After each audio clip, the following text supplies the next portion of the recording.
Alright, I'm gonna try not to do just contemporaries.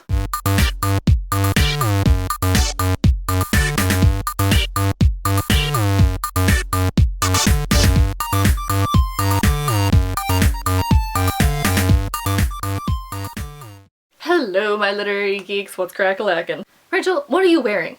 I'm wearing blue lipstick, cause I want to. Let me be free to express my creativity through my lip color, alright?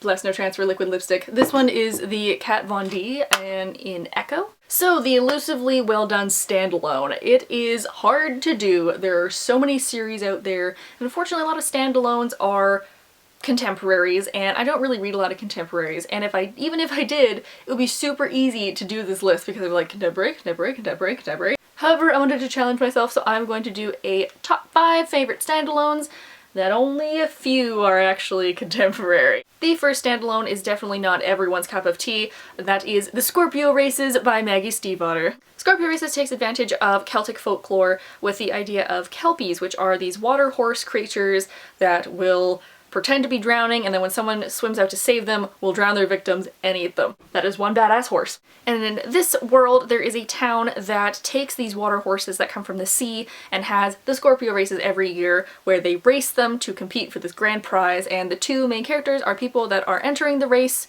to win this extreme amount of money so that they can leave and kind of start their own life off of the mainland. As someone who's really involved with horses, I horseback rode for 12 years, I've grown up on farms, like this is really, really wonderful for me to read, but as someone that's a little bit less horsey, it might be a little bit strange. You know, I had to add contemporaries to this list at one point, so the first contemporary I'm gonna mention that is my favorite standalone is Fangirl by Rainbow Roll. Fangirl is about a girl named Kath who writes fan fiction, and she is moving off to campus to go to university, and this is kind of her, like, being an introvert, kind of having to figure out how to human in this university, and dealing with her twin sister that's being a bit of a wild child, and her new roommate was really eccentric, and this cute boy that she likes, and also writing fan fiction that's becoming more popular, and wanting to be a writer. When you are a writer, this is the book that you want to read because it's just so, it touches all the writer roots, touches all the reader roots, it's fantastic. Plus I got a really bomb Starbucks drink recommendation from this.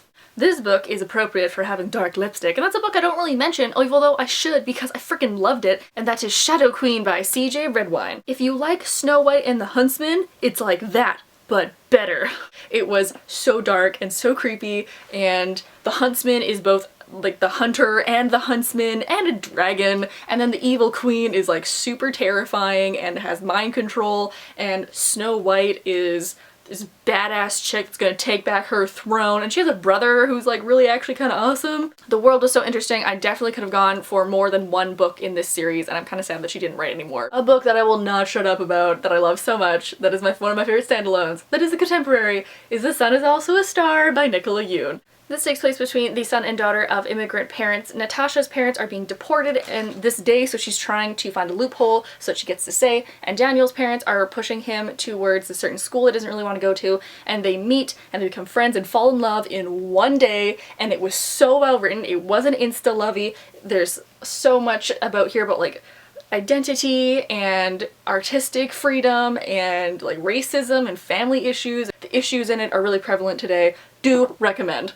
And lastly, I am going to mention one of my favorite authors, and that is Vicious by V.E. Schwab. These two university students decide that to gain supernatural powers and they need to have near-death experiences, so they both kill each other and then bring each other back to life and then have these powers, and then they can go around dealing with them in 2 different ways. So it's really interesting because it's technically like a villain book, but both characters are villains. Both of them are not good people. One of them just like a little bit worse than the other, so like you can't really root for either side because you're like, ah, god damn it, both of you are evil, but then like also you kind of have a good point. I really, really enjoy this book as like a morally gray, like what would you do if kind of book, and it's definitely very different, like the style is very different. So there are my top 5 standalone novels. I hope you enjoyed this video. Leave some of your favorite standalones down below because I'm always looking for more. Alright, I'm gonna say goodbye for now because I'm out of tea, so I hope to see you all in the live chat on Sunday. Bye!